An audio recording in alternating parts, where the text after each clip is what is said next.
Hey guys, welcome back to the channel. Whether you're here to compare apps, learn something new, or just stay updated, you're in the right place. Let's jump straight into it. Alright guys, welcome back to the channel. Today we're going over how to change your password on Cox Wi-Fi in 2025.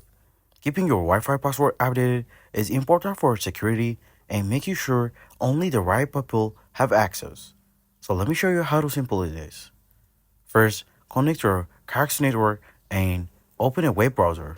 Type in the default gateway address, usually 192.168.0.1 or 192.168.1.1. This takes you to your router's login page. Log in using your router's username and password. If you haven't changed this before, the default credential might be admin for both facilities or printed on the back of your modem or router.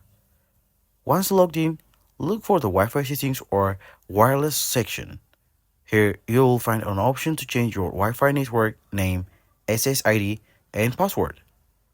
Enter your new password, make sure it's strong and secure. After saving the change, your device will disconnect, and you'll need to reconnect using the new password. If you're using the Cox app, you can also change your Wi-Fi password directly from there under the Wi-Fi settings, which makes it even easier. So that's how you update your Cox Wi-Fi password quickly in 2025. Thanks for watching. If this helped, please like, comment your questions, and subscribe for more tech tips and guides. Catch you in the next video.